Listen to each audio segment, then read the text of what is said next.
הלב שלי נקרא לשניים, חציו השם וחציו לשם שמיים, כמו סופה מן הים עולם, כמו תופעה של מרים פועם, בין תרופה בעולם ללב.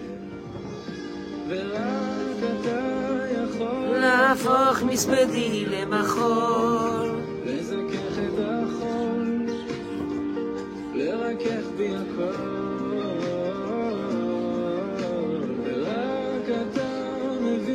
לגשת ללב שלי, משכך כל כאב שבי, מרפא את הלב.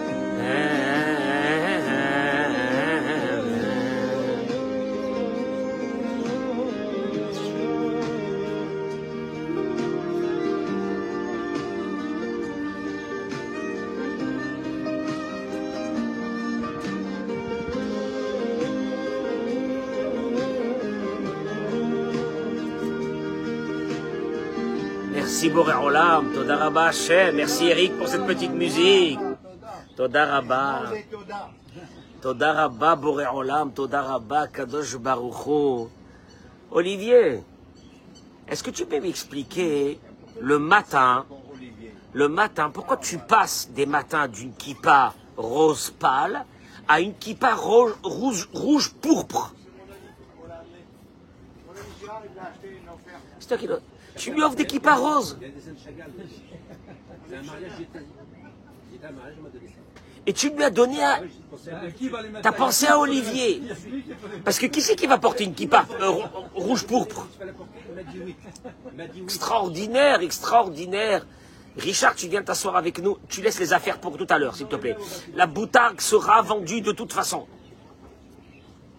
Bezrat Hashem. Merci d'être nombreux ce matin. Oh, alors on accueille parmi nous, dites-moi votre nom. La famille comment? Zawi, d'où? De Paris? De Pantin. La famille Zawi de Pantin est avec nous ce matin. Extraordinaire. Toda Rabba, merci d'être venu ce matin, d'être avec nous. Allez. Adora Geoula.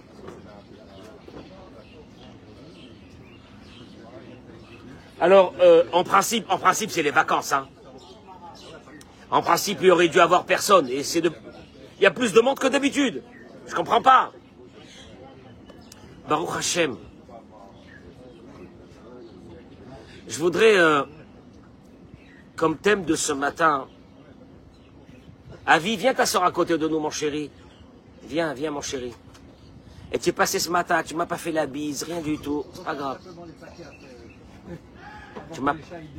Viens me faire la bise en direct. Viens me faire la bise en direct. Viens, mon cher. Oh, que c'est bon ça. Aïe, que c'est bon ça. Viens me faire la bise en direct. Olivier, je te vois pas. Olivier, mets-toi de côté. Mets-toi que je te vois. Mais... Non, tu vas pas. Alors, ce matin, j'aurais voulu aborder avec vous un thème qui est tellement d'actualité.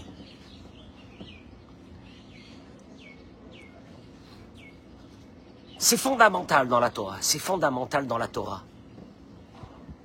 Je le dis pour les nouvelles générations surtout.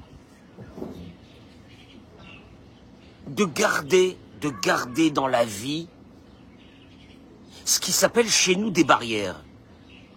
C'est fondamental les barrières dans la Torah.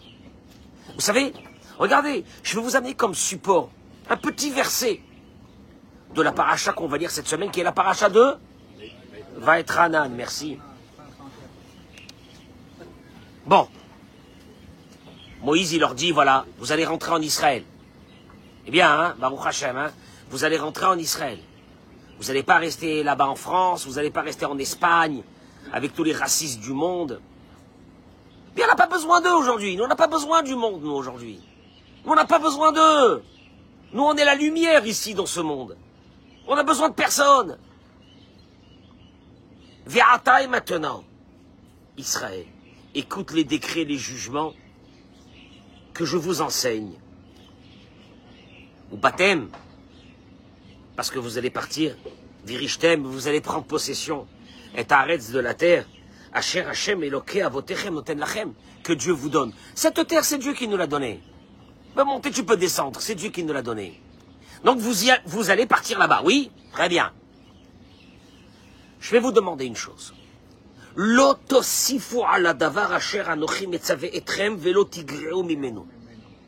Ne rajoutez pas à la parole que je vous ai donnée. Notez pas à la parole que je vous ai donnée les commandements de l'Éternel votre Dieu que je vous ordonne. Je traduis en mots communs. Je vous ai donné une Torah. Ne me la faites pas ce que vous voulez. Le type, il se lève le matin, il a envie de faire des trucs. On doit rester dans un cadre. N'enlevez pas de ce que je vous ai donné. Attention. Ne rajoutez pas. Alors, en vérité, le Rav Chaim Shmulevitz il ramène ici une idée maîtresse de notre vie. Vous allez voir, on est tous touchés par cette chose-là. Il dit, de là, on apprend l'interdiction de la Torah qui s'appelle Baltosif. C'est quoi Baltosif? Il y a un interdit dans la Torah, la Aziz Diali, et je pense à toi hier toute la journée. Baltosif, c'est quoi Baltosif?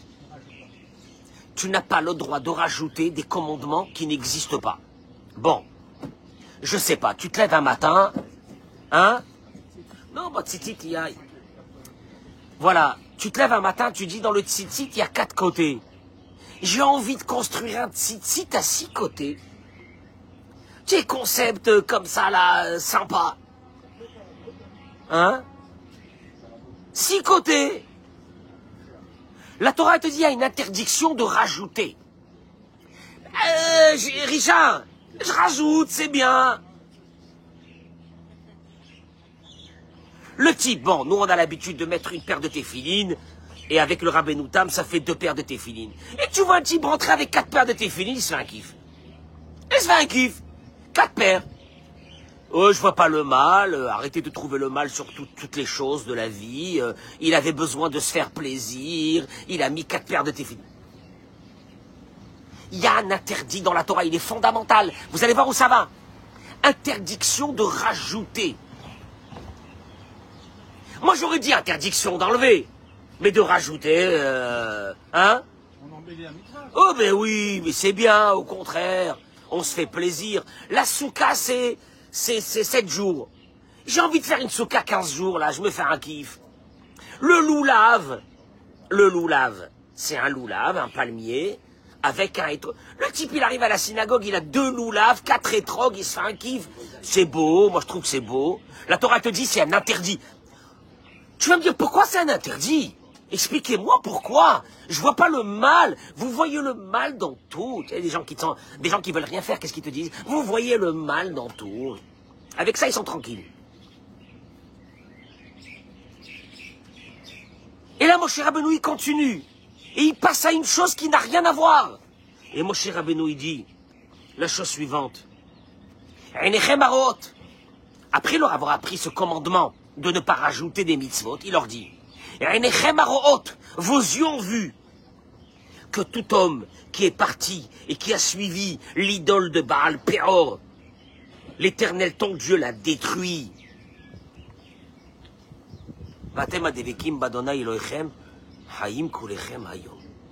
Et vous qui êtes attachés à Dieu, vous êtes vivants pour l'éternité. Moshe, j'ai pas compris. Tu étais en train de m'expliquer une mitzvah de ne pas rajouter. Et t'es passé à l'idole de Baal Péor, qu'est-ce que tu fais? Tu me mélanges des trucs. Et là, il vient Rav Chaim Shmulevitz et il dit une chose extraordinaire. Il dit, Moshe Rabbeinu a très bien expliqué le problème. Vous l'avez pas encore compris. Mesdames et messieurs, Boker Tov, je vous ai pas dit Boker Tov. Bracha ve'atzlacha. Partagez-moi ce cours. Partagez ce cours. Partagez ce cours, je me casse la tête pour qui? Partagez ce cours.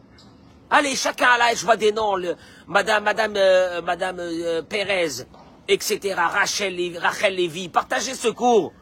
Alors, c'est quoi ça? Vous êtes sur Facebook, il y a un truc qui s'appelle partager. Apprenez. Il dit, Rav Chaim Shmulevitz, une chose extraordinaire. Olivier, tu es avec moi ou non? Il n'y avait pas Je vais t'expliquer c'est quoi le problème entre rajouter des mitzvot et Baal Peor. Baal Peor, c'est une idole immonde. Je n'ai pas compris pourquoi tu me l'as mis ensemble. Où est le rapport? Il te dit, c'était quoi l'idole de Baal Peor? La Gemara dans Masechet Sanhedrin, Daf Samer Dalet et Ramen, elle dit que Baal Peor, c'était une idole d'une abomination les plus totales. Et la Gemara ramène une histoire pour expliquer c'est quoi l'abomination de cette idole. C'est-à-dire, la Gemara va expliquer comment on servait cette idole, Gérard.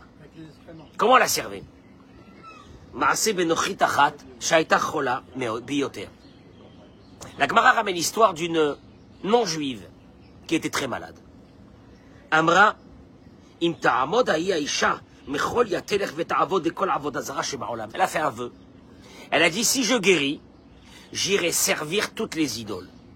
Elle a fait un vœu. À l'époque, c'était les idoles. Bon, elle a guéri. Elle est partie, elle a servi toutes les idoles du monde. Quand elle est arrivée à l'idole Peor, elle a demandé au prêtre qui était là-bas de quelle façon on doit honorer cette idole. Amroula, il lui a dit, Ochlim teradin. Teradin, on mange des... C'est quoi, c'est des blettes? Des blettes, on mange des blettes. Des épinards, pardon, des épinards. Mais là, j'ai oublié Popeye. On mange des épinards. Veshotin shecha. Et on boit de la bière. Ou matrizin befanea. Et c'est un laxatif le plus total. Et on fait ses besoins sur l'idole. Et c'est ça l'idole. Ah vite, t'as entendu ça ou non? C'est un truc de fou. Quand elle a entendu ça, elle a dit Moutav, chez Tarzora, Yeisha Licholia, Velota Avoda. Elle a dit, je préfère redevenir malade que de servir cette idole. J'arrête ici. C'est un truc de fou. Il dit Raphaël Shmulevitz, c'était quoi cette idole? Vous avez vu une idole où l'idolâtrie, où le service de cette idole, c'est de faire ses besoins sur l'idole. Mais une idole, c'est sacré. On ne fait pas des besoins sur une idole, Richard.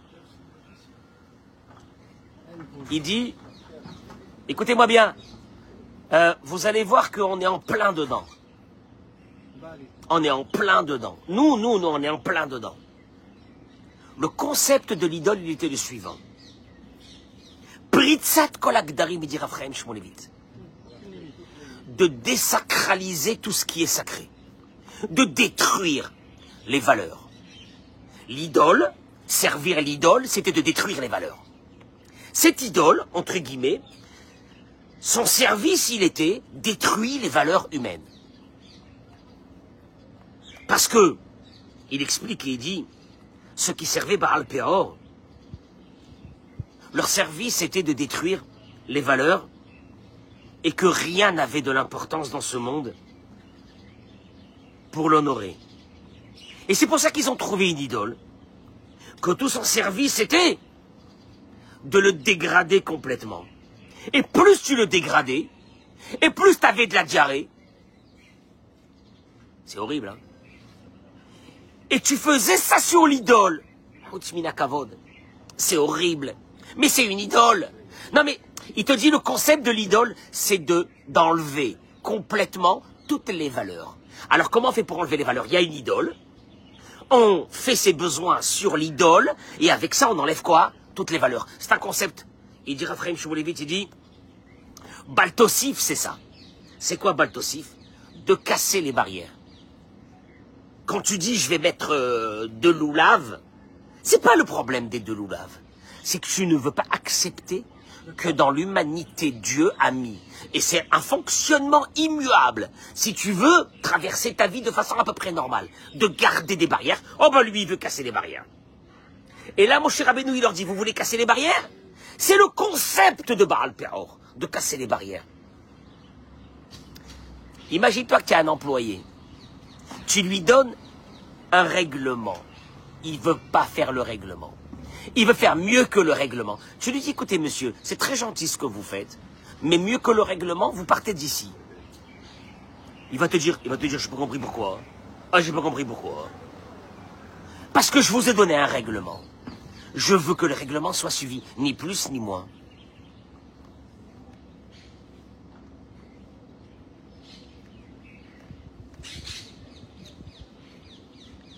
Il disait Rav Chaim Shmulevitz, chez Bédorenu, dans notre génération, Motzimanu Ashkafat Olam Zo Sholetet. Cette conception, c'est elle qui commande le monde, aujourd'hui. C'est vrai que le Yetzer Hara de la Avodah Zara a disparu, mais l'idée est restée. Et elle est en train de détruire ce qui nous reste dans ce monde. En shum isur, ven shum ma'atzor lema shecholim ben adam la'asot. Et mieux que ça, il dit Rav Chaim Shmulevitz, plus tu brises les barrières, et plus tu as du succès. C'est fabuleux. Hein? Il te dit, attention, Baal Peor, il est là. Plus tu brises les barrières, plus tu deviens proche d'un animal, et plus tu as du succès. Va voir sur les réseaux sociaux qui c'est qui a des succès. Avis, qui c'est qui a du succès sur les réseaux sociaux? Les gens sérieux? Les malades, les fous, les détraqués du cerveau. Ces femmes et ces hommes, mais surtout ces femmes, on les a appelées des influenceuses. Elles ont presque tous terminé prostituées à Dubaï. Mais on casse les barrières. Mais on casse les barrières. Et plus on casse les barrières, et plus on a des followers. Et plus on casse... Oh non, c'est les mots que... Hein, c'est ça? Avis, c'est ça? Alors les followers. Avis, c'est un mauvais exemple. Il n'est pas dans ça. Avis, mais tu connais ça ou non? Ouais, tu connais ça. Des stars de TikTok. Des stars de TikTok. Parce que TikTok, c'est le bas du bas. C'est ce qui reste le plus bas du monde. Il y a des stars de TikTok. Faut que tu comprennes. Et on a nos jeunes à nous. On a nos jeunes à nous qui vivent avec ces stars. Qui adulent ces stars. Qui sont en vérité des personnes qui sont en train de devenir le plus proche possible d'un animal. Et ça fait plaisir à tout le monde. C'est un grand kiff. Je suis en train de parler de quelque chose qui est très grave.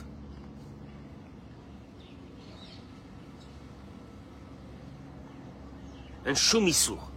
On est arrivé dans une génération où il n'y a aucun interdit. Un choumaatzor. Il n'y a rien qui peut les arrêter. Les mashécholim ben adam la'asot, de ce que les êtres humains peuvent faire, ve'adraba. Et à plus fort. Et mieux que ça, David.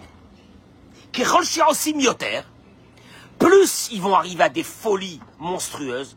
Bah, t'as des émissions aujourd'hui dans la télé française. Moi, j'ai grandi à une époque où il y avait Bernard Pivot. Vous vous rappelez? C'était des émissions françaises. Et vous avez aujourd'hui de la poubelle. Et cette poubelle est devenue des stars. Et nos jeunes, aujourd'hui, attention, mesdames et messieurs, vous qui m'écoutez, nos jeunes aujourd'hui, ils ont comme maître à penser ces influenceurs. C'est pas vrai?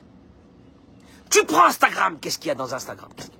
Tu peux pas rester 1 minute sur Instagram, c'est Arayot. Tu rentres dans Arayot.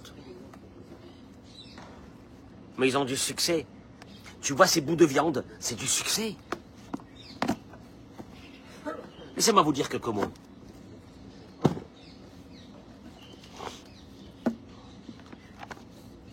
Je suis désolé d'être le seul rabbin qui parle de ça.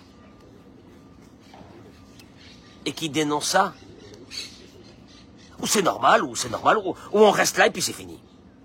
Déjà, on a devant nous des adolescents accros à leur portable. Mais le problème, il n'est pas qu'ils sont accros à leur portable, c'est qu'est-ce qu'ils regardent. Et quand ils vont regarder que plus tu brises des barrières, plus tu as du succès, qu'est-ce qu'ils voudront faire? Bah, briser les barrières.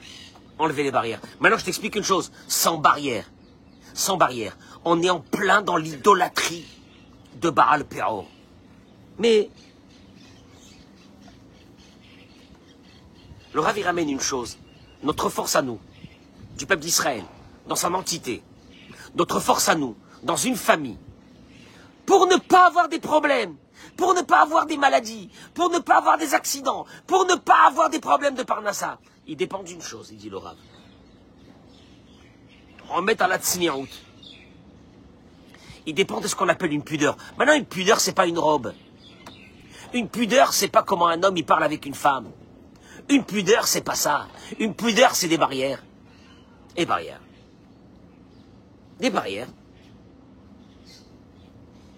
Et ça, il le dit. Même les nations le savaient à l'époque. Dougma Achat. Un exemple. Nous l'avons eu d'un homme qui a voué sa vie à une chose. Essayer de nous détruire. Dans la Torah, comment il s'appelle cet homme-là? Qui a voulu nous détruire? Bilam. Combien qu'il était un rachat. Ou Yada et Taemet. Il connaissait la vérité. La vérité, l'ADN de notre peuple. L'ADN. Chez Kolakiyum chez l'âme Israël. Que pour que le peuple d'Israël reste. Ou bien malheureusement pour qu'il disparaisse. Akol Taloui Bi'inyanazé chez la Znout. Il dépend d'une seule chose. La Tzniout d'un côté. Les barrières. Les barrières. Ah ben les barrières. Les barrières. Tu veux vivre, tu veux être tranquille avec tes enfants, tu vas voir la parnassa, les barrières. Ou l'autre côté, la débauche. Velachem, il dit, quand il n'a pas réussi à maudire le peuple d'Israël, il a dit à Balak, c'était Balak qui l'avait payé, Lecha i'atsecha, je vais te donner une idée. Rashi ramène, c'est quoi l'idée? Rashi. Il lui a donné une idée pour détruire le peuple d'Israël. Il dit Rashi, la chose suivante. Il lui a dit, t'as pas besoin d'armes, t'as pas besoin de bombes atomiques. Il y a mieux que ça. Elokehem shel Elou, Sonezima. Le Dieu de ces Juifs. S'il y a une chose qui peut le mettre en colère, Zima, la débauche. La débauche, ça veut dire, je casse des barrières. Je casse des barrières. Je suis marié. J'ai marié. Ouais, mais je suis marié, ça fait 20 ans que je suis marié, j'en ai marre. La petite secrétaire, elle est mignonne. Non, il n'y a rien. On s'envoie des blagounettes sur WhatsApp. Ça va des... Non, arrêtez. Là, vous nous avez mis l'angoisse. Arrêtez. C'est le mois d'août. C'est le mois d'août. C'est le mois d'août. C'est les vacances. Les vacances, tu vas payer ta race, tu parles des vacances. Les vacances. Et alors, si je m'assois avec d'autres femmes à la plage, en maillot, en bikini, ou j'en sais rien, je ris, et je passe un bon moment. Allez, vous voyez que du mal partout. Je vais te dire une chose. Il te dit, regarde. Mais c'est ça qui est grave. Il dit une chose. Fais-les tomber, il lui a dit, Bilam à Balak. Fais-les tomber dans la débauche. Et tu pourras les faire disparaître de ce monde. La Gemara de Masechet Sanhedrin dit que cette idée a marché. La Gemara a dit ça a marché. Ils ont amené les filles de Moab, les jeunes sont sortis, et l'épidémie a commencé, et les gens tombaient comme des mouches, par terre, morts. 24 000. Si c'est pas Pinchas qui a vengé la vengeance de Dieu avec Zimri ben Salou, le peuple d'Israël entier partait. Eh, c'est beau, hein? Il avait réussi, hein? Pour disparaître.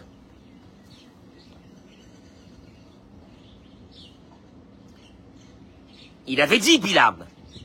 Par contre, il y a. Bilam, il a dit, par contre, je connais leur force. La faiblesse, la voilà. Je l'ai faite.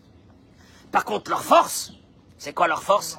Matovu, Ohalecha Yaakov, Mishkenotecha Israël. Qu'est-ce qu'elles sont belles, les tentes du peuple d'Israël. Et la Rashi ramène, il a constaté une chose, c'est que les portes des tentes n'étaient pas l'une face à l'autre, mais chacun y mettait sa porte d'un autre côté, pour ne pas voir ce qui se passe chez l'autre.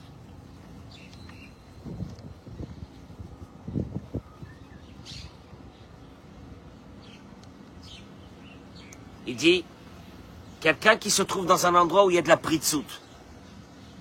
Quand on appelle pritzout, David Amelech, il a dit, En peretz, ve'en yotzet, ve'en tsevacha birchovoten. En peretz, s'il n'y a pas des barrières qui sont cassées, en yotzet, il n'y a pas nos jeunes filles qui sortent, en tsevacha bichovotenu, il n'y a pas des hurlements dans nos rues, il n'y a pas de drame dans nos rues. C'est un deal avec nous. Je voudrais dire aux jeunes, ce deal est immuable, il n'a pas changé. Il existe aujourd'hui autant qu'avant.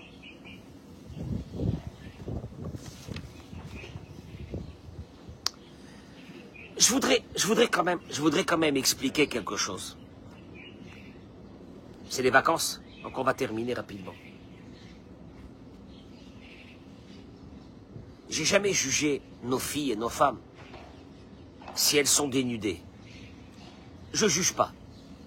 Parce que je sais que ces filles et ces femmes ont un besoin vital. Écoutez bien, ouvrez vos oreilles, parce que ce que je vais dire maintenant, ça va être violent.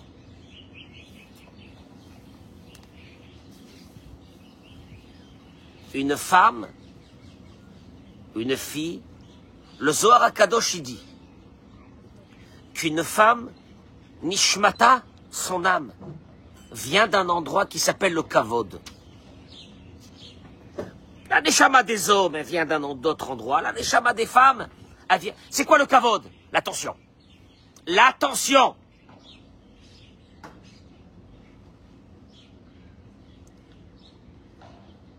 On le sait tous que pour séduire une fille ou une femme, donne-lui de l'attention et elle est séduite. C'est pas mauvais, c'est pas pervers. Une femme a besoin d'attention. Une femme mariée a besoin d'attention de son mari toute sa vie. Toute sa vie. Et si tu lui donnes pas, elle te tire à bout portant et c'est normal. Et toi tu dis je comprends pas, qu'est-ce qu'elle veut. Mais hier j'ai fait ça, et j'ai fait ça, et j'ai fait ça, j'ai fait des courses, et j'ai fait... Oh non! Elle te dit ça c'est rien ça, l'attention. En malarasot, c'est comme ça, c'est notre travail, c'est comme ça. Je rappelle que les femmes, si elles veulent avoir vraiment l'attention de l'homme, qu'elles respectent leur mari. Elles respectent leur mari. Non, allô, hey, oh. Ah, il fallait qu'on y est. Béhémet. Tu respectes quelqu'un, tu recevras de lui. Béhémet, je te jure, j'ai jamais vu, moi, quand j'ai respecté quelqu'un, qu'un beau matin, quand je suis venu, il m'a dit, allez vous faire voir ailleurs. Ça n'existe pas, Quand tu aimes quelqu'un, quand tu respectes quelqu'un, il fait. Ce problème de respect aujourd'hui, on l'a plus. Vous savez pourquoi? On le donne plus, on n'a plus envie de le donner, on est fatigué de la vie déjà à 20 ans, on s'habitue à tout devient jetable, tout devient... Et puis on a notre portable, et on n'a pas besoin de personne, et tu m'as saoulé, et laisse-moi tranquille me reposer, etc., etc. Et là il dit le Rav une chose. L'attention, c'est quelque chose de propre. Gérard, quand je te dis l'attention, je donne de l'attention à quelqu'un, c'est propre. C'est propre. L'attention, c'est... Je te salue, je te dis comment tu vas, je te demande tes nouvelles. En vérité, je parle avec ton âme, avec ton intérieur, avec ton moi, avec ton intérieur, avec ton kavod, avec ta neshama. Je te demande comment tu vas, je te fais kavod. On appelle ça l'attention. Et là, le Rav dit aujourd'hui, on est tellement descendu en bas que l'attention, le vrai attention qu'on devrait donner... Je peux traduire ça par des mots. Quand tu vas voir ta mère, quelle attention tu avises? Maman, ce que tu veux, maman, bien sûr, maman, viens, ça... Et mon fils, il faut que je te parle, mais bien sûr, maman. C'est de l'attention, c'est de l'attention. C'est propre, c'est de l'amour, c'est de l'attention. Et quand aujourd'hui, tu vois que nos jeunes ne sont même plus au courant que l'attention existe, qui veut dire le kavod. Et les réseaux leur ont appris que cette attention s'est métamorphosée en monstre qui s'appelle le désir. Et puis, on a développé, écoute-moi bien, on a développé que celui qui va avoir de l'attention doit être désirable. Le désir, c'est tout sauf de l'attention, David. Parce que le désir, c'est une consommation. Quand tu vas aller voir, tu rentres dans un restaurant et on t'amène un plateau avec des steaks d'un autre monde et dessus des morceaux de foie gras poêlés. Avec les frites, c'est de l'amour ou c'est quoi? C'est du désir. C'est pas de l'amour. On n'a jamais vu quelqu'un qui me dit je suis tombé amoureux de ce steak. C'est du désir ou non? C'est du désir. Vous comprenez qu'aujourd'hui, on a des filles extraordinaires. On a des garçons extraordinaires. Mais ils sont moins désirables que d'autres. On n'arrive pas à les marier. Alors que le mariage, il était tout sauf le désir. Parce que si tu tables ton mariage sur un mec qui a flashé sur toi et sur une meuf qui a flashé sur un mec, ça va durer le temps d'un restaurant. Parce que quand tu vas manger le steak et tu vas manger encore un steak et tu vas manger un steak, troisième jour tu vas me dire j'en peux plus, j'ai envie de carottes et de concombres. J'en peux plus avec cette viande là. Mais s'il y avait eu de l'attention, s'il y avait eu de l'amour, Eric, l'amour, l'attention grandit de jour en jour, ne baisse pas de jour en jour. Et puis quand tu vois des gens qui te disent, écoutez monsieur, il y a eu de l'amour, mais il n'y a plus d'amour. Et moi je leur dis, mais bon, qu'est-ce qu'il y a eu comme amour? Il n'y a rien eu. Il y a eu du désir. Et vous êtes mariés comme ça. Et quand tu vois ces filles à 3/4 dénudées, en vérité les pauvres, elles cherchent quoi? De l'amour.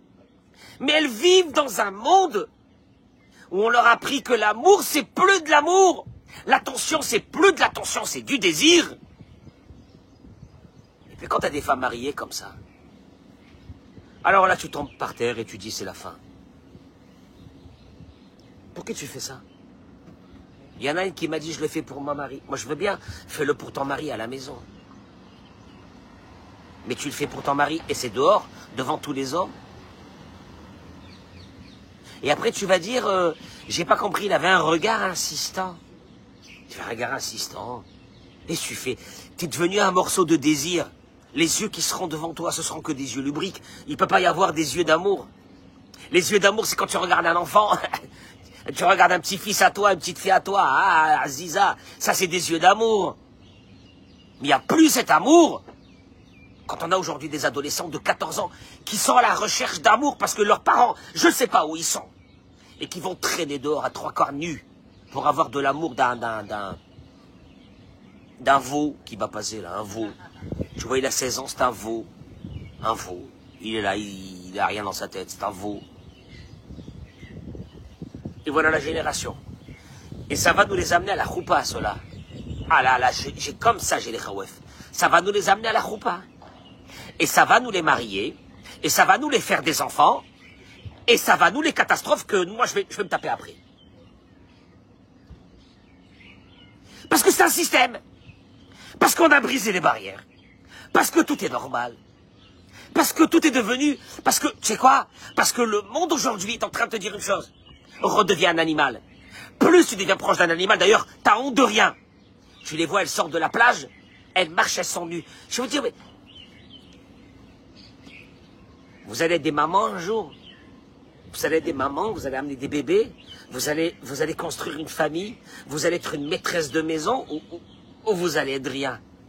Alors, je te signale qu'on est en train de parler de 75% de divorce en Israël.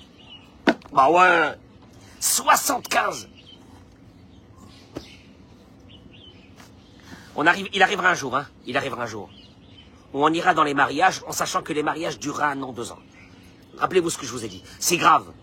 À part chez ceux qui auront compris qu'il y a une vie, il y a une autre vie à part cette vie de ce monde moderne. C'est la vie de nos parents et de nos grands-parents. Tu casses les barrières. Tu brises les barrières. Allez, vas-y, il n'y a plus rien. Baal Peor. On est arrivé à Baal Peor. On est arrivé exactement à Baal Peor. Tu sais quoi? Des fois, je me dis, mais c'est pas possible, c'est honteux. Mais c'est honteux. Ça a touché, Eric, ça a touché toutes les franges de la société. Tu vois des fois des dames, la cinquantaine, 60 ans, à 3/4 nus qui montent. Mais je me dis, mais il y a un malaise, il y a un malaise, il y a un malaise, purée, il y a un malaise, il y a un malaise. C'est même pas une question, il y a un malaise, il y a un malaise, il y a un malaise. Ou bien on décide, tout le monde nu, dehors. Et on fait nos besoins dehors, et on fait, voilà, Barak Péor. Et alors? Et alors? Eh ben, et alors? Eh, mais avec ça, Gérard, tu termines l'humanité. Et je peux te dire une chose, le deep state de ce monde aujourd'hui, il est de détruire le monde. Il y a un projet de détruire le monde. Alors il nous en fait que, il y a quelque chose de fabuleux. Ah, de mimi, de beau. Plus t'es homosexuel et plus t'as du... Non, mais c'est... J'ai rien dit, hein. Vous avez remarqué que j'ai rien dit. Parce qu'on risque de m'attaquer. En justice. J'ai rien dit. C'est Mimi. Il a du succès sur les réseaux. Et il va mettre une jupe, il a du succès. Et c'est mignon. Moi, je demande aux jeunes d'aller voir des documents de l'INA. Je vous en supplie, allez. Marquez sur Google, documents de l'INA. Allez regarder les jeunes filles, les jeunes garçons des années 60. Vous allez pleurer. Vous allez voir d'abord le vocabulaire de ces gens. Vous allez être choqués. Vous n'avez plus aucun vocabulaire, vous ne faites plus d'études, vous ne faites plus rien. Vous êtes accroché à votre téléphone, il est en train de vous amener tout doucement au stade d'un animal. Moi, alors je vais te dire une chose, Tu sais, Eric, c'est édifiant ce que je suis en train de dire. Montre aux jeunes aujourd'hui, des garçons et des filles, interviewés dans les années 60, 70. Ça fait peur. Aujourd'hui, ce sont tous des chefs d'entreprise. C'est les grands. Mais va voir. Non, mais va voir comment ils étaient habillés. Ouais, mais aujourd'hui, c'est le rabat, c'est le monde, c'est la vie, etc. Bezrat Hashem. Si c'est ça la vie, il arrivera un jour où vous allez voir des mariages entre un être humain et un animal. C'est la vie. C'est le monde moderne. C'est la vie. Dites-moi, je peux vous poser une question? Je parle pas de religion, là, ici. Je parle de la vie. Je parle de garder une cellule familiale. Je parle d'être des parents. Je parle d'avoir des enfants. Mais quand tu as une femme de 30, 40 ans, qui a 2, 3, 4 enfants et qui vit comme une adolescente, ou 50 ans, c'est pathétique. En espérant susciter des désirs. Parce qu'elle a besoin d'amour. Elle n'est pas partie chercher l'amour, parce que je t'explique. L'amour, ça demande beaucoup de travail. L'amour, ça demande des valeurs. L'amour, ça demande du temps. Et on est face aujourd'hui, ici à Paris, c'est la même chose, d'une population monstrueuse qui va et qui grandit, de divorcés hommes et de divorcés femmes, qui traînent de boîte en boîte, de restaurant en restaurant. Et Bonosh El Olam. Et qui rêvent. Puis de là, va sortir ce concept qui est nouveau depuis 20 ans. Des salles de sport. Car il faut être au top du désir. Si tu veux du succès, moi quand je les vois sortir ces femmes, je me dis, allez vas-y. Tu vas trouver un homme parce que tu as des mensurations de rêve. Combien de temps il va rester avec toi? Le temps du désir. Et puis tu vas retourner à la salle de sport. C'est triste, hein. C'est triste, hein, comme image. Celui qui me dit que c'est pas la réalité, qui m'envoie un message en privé. Mais moi j'ai peur, c'est pour nos enfants, pour nos filles, pour nos jeunes filles, parlez-leur, expliquez-leur. Qu'elles ont le droit à l'amour, qu'elles ont droit à l'attention, qu'elles ont droit au kavod. Mais ça demande une cellule familiale, ça demande des barrières, ça demande de restreindre des choses. Mais qu'est-ce que tu veux? Comment tu veux parler aux enfants quand les parents eux-mêmes, ils sont encore dans des rêves? De briser tout et de tout casser. Et puis ils te disent aujourd'hui, oh, aujourd'hui, vous savez, monsieur le rabbin, avant on se mariait pour une vie. Aujourd'hui, tu sais quoi, j'ai rencontré un type, il m'a rendu fou. Il me parlait qu'il avait 4... il était marié 4 fois. Il avait des enfants de chacune. Maman, mais je lui dis, mais comment tu fais pour gérer cette vie-là? C'est quoi ça? Ah, il m'a dit, monsieur le rabbin, c'est la vie, hein. C'est la vie. Il veut mourir, il dit, c'est la vie. Tu sais, le mec qui saute de l'Empire State Building, il dit, c'est la vie. Il va mourir. Comment tu fais pour... Comment tu vas faire? Comment tu vas faire? Je peux vous dire une chose? Ce que je dénonce aujourd'hui, c'est le nombre croissant d'adultes qui sont restés des adolescents à ce niveau. Bah, de toute façon, je peux vous dire une chose, ceux-là, ils m'écouteront pas. Ils m'écouteront pas parce que ceux qui m'écoutent, ce sont des gens qui ont déjà un certain niveau. Mais ceux-là, ils m'écouteront pas. Ceux-là, ils sont sur TikTok en train de se faire des vidéos, sur Instagram. Puis d'un seul coup, il te montre son steak, il est en train de bouffer. Tu montes ta salle de bain, ton toilette. J'ai pas compris. Qu'est-ce que tu veux? Qu'est-ce que tu veux? Ah ben, non, mais c'est sympa. C'est sympa. Non, c'est distrayant. C'est détente. Pour 10 minutes, vous avez eu la vie réelle. Retournez dans la vie qui va terminer, je sais pas quoi. Hasbe Shalom, Amen, Kenny Ratson. Partagez-moi ce cours. Très bonne journée, Amen, Kenny Ratson.